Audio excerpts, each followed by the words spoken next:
sebagai alternatif untuk kedelai itu kan harusnya mungkin di harganya lebih murah ya? Iya, betul Mas. Dulu awal saya tanam di 2021 itu harga koro pedang hanya 4 sampai 5.000 Mas.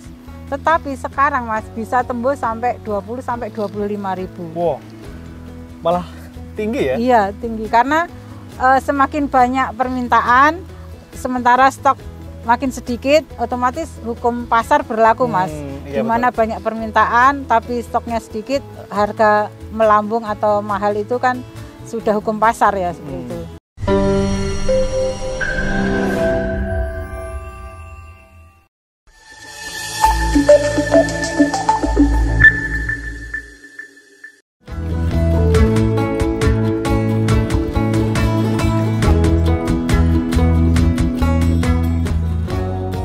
Warga Taniling, tadi kita habis jalan-jalan di sawah, di tengah-tengah sawah. Kita lihat-lihat tanaman yang bernama koro pedang. Dan itu katanya bisa jadi alternatif pengganti kedelai. Gimana kondisi koro pedang di Wonogiri? Karena Ibu Kety ini adalah salah satu petani atau mungkin kelompok tani yang mau membudidayakan koro pedang. Dan ini dia Ibu Kety. Boleh perkenalan dulu Bu? Oke, selamat siang. Pada siang hari ini alhamdulillah saya didatangi oleh Mas Rizky dan teman-temannya untuk menginformasikan tentang tanaman koro pedang. Jadi boleh kenalan dulu, nama saya Ibu Sukesti Nuswantari, biasa dipanggil Mak Kety. Saya ini mengenal koro pedang, ceritanya panjang Mas, tidak sesingkat yang sekarang ya. Jadi pada awalnya saya diperkenalkan koro pedang itu untuk proyek ekspor, bisnis ekspor koro pedang yang tadinya informasi dari teman saya itu mau dijadikan untuk bahan kosmetik, mau dijadikan bahan teh dan lain-lain Mas. Maka saya dengan penuh semangat mengenalkan koro pedang ini kepada para petani di Wonogiri dan tidak kurang dari 2 bulan Mas, saya bisa mengumpulkan ratusan petani, bahkan ketemu lahan itu hampir 50 hektar Mas luasannya. Saking mereka itu semangatnya loh Mas, wah ini duit, ini diekspor. Kan ketika kita dengar cuannya pasti semangat ya. Nah ternyata qadarullah di saat sudah siap untuk dipanen, siap untuk dijual, ekspor itu hanya angin lalu Mas. Bisa dibayangkan Mas. Jadi saya waktu itu juga bingung, ini mau saya apakan. Akhirnya dari petani saya pun ada yang marah-marah, langsung dibabat habis sekian hektar. Tapi alhamdulillah Mas, masih ada juga yang mau bertahan, ditunggu sampai kering. Nah ketika benar-benar sudah sampai kering menjadi OC atau bijinya itu Mas, itu saya beli. Sampai di rumah saya itu Mas, yang tadi jangan mampir, di ruang tamu, di garasi, di dapur, di ruang makan, penuh dengan koro pedang, berkarung-karung. Saya waktu itu sampai bingung Mas, iki arep tak kapake gitu koro segini banyaknya. Karena waktu itu saya belum punya ide dan belum punya pemikiran untuk diolah Mas. Taunya kita siapnya kan cuma dijual dalam bentuk OC dan dalam bentuk kepek atau koro muda. Tapi seiring berjalannya waktu, alhamdulillah saya dipertemukan dengan AKPN Mas. Itu Asosiasi Koro Pedang Nasional. Nah ternyata koro pedang itu ada komunitasnya secara nasional. Maka disitulah saya bertemu dengan para produsen olahan dari koro pedang. Ada yang punya pabrik abon, ada yang produsen tempe, ada yang produsen keripik. Nah disitulah saya menemukan pasar. Pada akhirnya koro yang serumah saya itu penuh, habis terjual. Karena bisa diambil oleh para produsen abon, tempe maupun keripik itu tadi Mas. Jadi seperti itu Mas.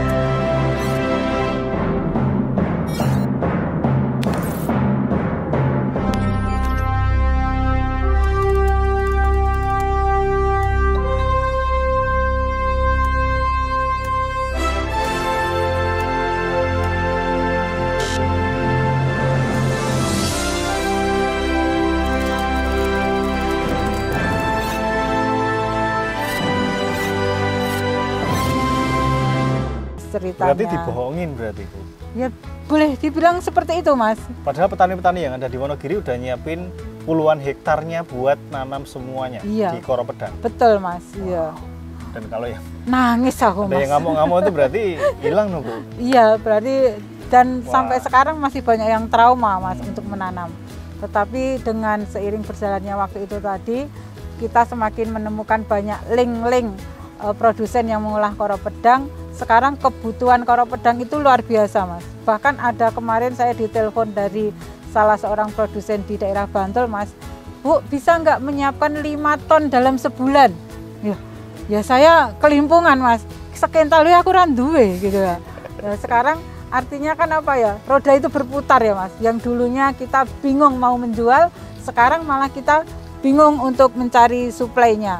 Maka untuk saat ini mulai tahun 2024 kemarin, saya kembali mengajak ke petani dan saya tidak lelah-lelahnya, tidak bosan-bosannya menularkan, mengenalkan koro pedang itu ke kelompok-kelompok tani agar mereka semangat untuk bertanam. Nah, nanti kita bisa lihat Mas, di sini ada petani saya yang sudah semangat untuk mengembangkan koro pedang, bahkan nanti sawah ini akan dirubah sama beliau untuk menjadi lahan koro pedang. Nah, mumpung ada Bapak, saya mau tanya nih. Kenapa Bapak pengen nanam ini ikutan Pak Ketim? Koro pedang ini adalah koro yang sebenarnya tanaman masa kecil saya. Dulu hanya di sayur ya, dipecel. Tapi sekarang ternyata ada lebih modern lagi, bisa dibudidayakan untuk makanan-makanan kecil, untuk snack, untuk tempe, untuk dan lain sebagainya. Dan saya untuk mencoba menanam koro pedang ini atas saran Bu Kesti ini, dan alhamdulillah ternyata mudah ditanam dan saya memanfaatkan lahan lahan yang kosong. Sebenarnya di sini ada padi-padi, tapi ini ada galengan yang bisa ditanami koro pedang. Mana Bu cara budidayanya atau cara menanam dan merawat koro pedang? Jadi untuk budidaya koro pedang itu sebetulnya sangat mudah Mas, bisa dibilang dijarke we urip dhewe, gitu loh Mas. Tapi ketika kita pengen hasil yang maksimal, tentu juga harus kita rawat. Jadi pemupukan juga penting, kemudian penyiraman berkala juga penting. Jadi bukan berarti gampang urip terus radio peni, ya, jangan seperti itu ya. Ya berbuah cuman nggak maksimal ya. Jadi kita perlu perawatan juga, tapi tidak ngoyo istilahnya. Jadi budidayanya sangat mudah dan bisa 2 versi untuk penanamannya. Bisa dibuat perdu, tanaman perdu, tapi harus rajin pruning Mas, dipotong-potong karena nanti cabangnya itu banyak. Cara Jawa ini ngelolor-ngelolor gitu ya Mas. Nah, itu harus dipotong untuk memaksimalkan buah. Tapi kalau pengen dibuat rambatan atau anjang-anjang itu juga bisa. Nanti buahnya akan lebih banyak. Kemudian untuk usia panen, kalau hanya diambil koro muda 2,5 bulan itu sudah bisa dipanen, yang dijadikan untuk sayur. Tetapi kalau ingin dijadikan benih atau OC atau biji itu sampai 5 bulan Mas. Jadi nanti dia akan berubah menjadi warna coklat, kemudian bisa kita petik dan panennya tidak hanya sekali Mas. Karena panen pertama nanti setelah kita ambil buahnya dia akan tumbuh bunga lagi. Jadi dingu sak matine Mas. Sak matine tanaman itu. Itu tadi ada yang 1 tahun lebih bahkan ya. Jadi dia akan berbuah terus menerus. Jadi bisa dipanen lebih dari 1 kali. Koro pedang ini kan tanaman yang tahan terhadap hama Mas. Karena koro pedang sendiri itu kandungan sianidanya tinggi. Sianida? Tahu sianida, kasus kopi sianida ya. Itu ada racunnya ya. Tapi jangan khawatir karena sianida ini bisa kita hilangkan, bisa kita buang dengan cara merendam. Direndam 3 hari 3 malam, nanti sianida itu akan hilang. Kemudian dilakukan perebusan dan fermentasi untuk diolah menjadi tempenya itu Mas. Jadi karena ada kandungan sianidanya itu, maka dia bisa bertahan hidup di lahan-lahan marginal, tidak yang lahan subur ya Mas. Dia bisa ditanam sebagai tumpang sari maupun bisa jadi tanaman pokok. Tapi utamakan justru di lahan marginal Mas. Karena sayang kan kalau lahannya subur banget kok hanya ditanami koro. Nah, jadi kita memanfaatkan lahan-lahan yang marginal. Bero Mas, tahu nggak istilah bero? Bero itu apa Bu? Bahasa Indonesianya apa tuh? Lahan bero itu apa ya? Tandus. Tandus, oh ya. Tandus, dan banyak di Wonogiri lahan-lahan tandus Mas. Jadi itu bisa kita manfaatkan dengan menanam koro pedang sehingga bisa menjadi penghasilan tambahan oleh petani itu sendiri. Tapi apakah benar Bu, katanya itu bisa pengganti alternatif untuk kedelai? Sebagai alternatif untuk kedelai itu kan harusnya mungkin di harganya lebih murah ya? Iya, betul Mas. Dulu awal saya tanam di 2021 itu harga koro pedang hanya 4 sampai 5.000 Mas. Tetapi sekarang Mas bisa tembus sampai 20 sampai 25.000. Wow, malah tinggi ya? Iya, tinggi karena semakin banyak permintaan, sementara stok makin sedikit, otomatis hukum pasar berlaku Mas. Iya, Dimana banyak permintaan tapi stoknya sedikit, harga melambung atau mahal itu kan sudah hukum pasar ya seperti itu. Makanya sekarang saya mengajak petani tidak hanya di Wonogiri, bahkan di luar Kabupaten Wonogiri pun mulai saya ajak untuk menanam koro pedang. Untuk apa? Menjaga stabilitas harga. Oh ya, Nah, betul. kalau harga bahan bakunya sudah mahal, nanti yang bingung produsennya Mas. Mau dijual berapa kalau bahan bakunya udah kemahalan. Jadi paling tidak standar harganya itu ya 6 sampai 10.000 lah. Itu masuk untuk produksi Mas. Jadi ke konsumen pun tidak akan terlalu mahal untuk harga camilannya atau makanannya itu. Wah, sekarang malah bukan jadi alternatif kedelai, Iya, Mas. malah jadi produk sendiri tuh.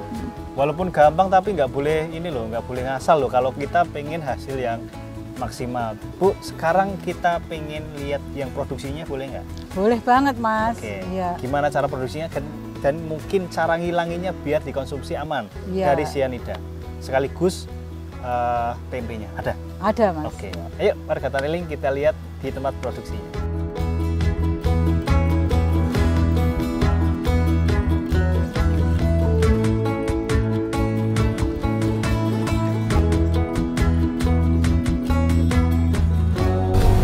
Baik, warga Taniling, saat ini kita sudah berada di tempat pengolahan dari koro pedang itu sendiri. Dimana koro pedangnya itu bijinya seperti ini bentuknya. Tuh. Seperti kedelai tapi gede-gede ya Bu ya? Iya Mas. Nah, sekarang kita akan mulai gimana caranya dari mulai menghilangkan sianida yang ada itu sampai nanti pengolahannya yang di sini nanti kita akan olah menjadi tempe ya Bu ya. Nah, ini proses penghilangan sianidanya dulu Bu. Itu caranya gimana Bu? Ya, jadi gini Mas Rizky, untuk menghilangkan sianidanya itu kita rendam dulu selama 3 hari 3 malam Mas. Jadi setiap hari airnya diganti air bersih sampai 3 hari 3 malam. Kemudian setelah posisi seperti ini bisa kita kelupas Mas. Coba Mas Rizky mengelupas ya. Oh ya, ini nih. Ya. Waduh, jatuh nggak Nggak ya? usah diambil Mas.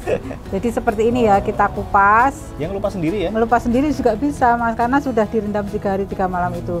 Nah ini kondisinya seperti ini setelah kita rendam 3 hari 3 malam. Itu dikasih apa Bu? Cuma air aja? Air aja Mas, nggak dikasih zat apa gitu, nggak perlu, cukup air saja. Yang penting setiap malam atau setiap hari itu diganti air bersih. Oh iya. Ya.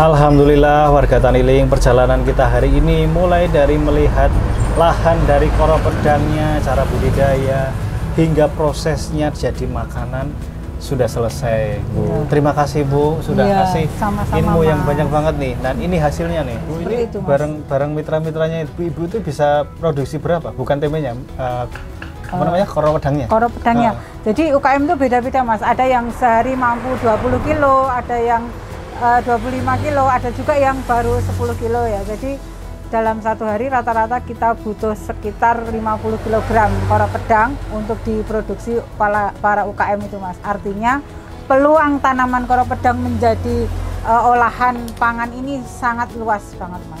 Ibu, terima kasih banyak sudah diizinkan belajar dengan Bu Kety dan juga teman-teman yang ada di sini mengenai koro pedang. Terima kasih warga Taniling sudah menonton. Jangan lupa like, komen, dan subscribe. dan download aplikasi Tanilink di Google Play Store.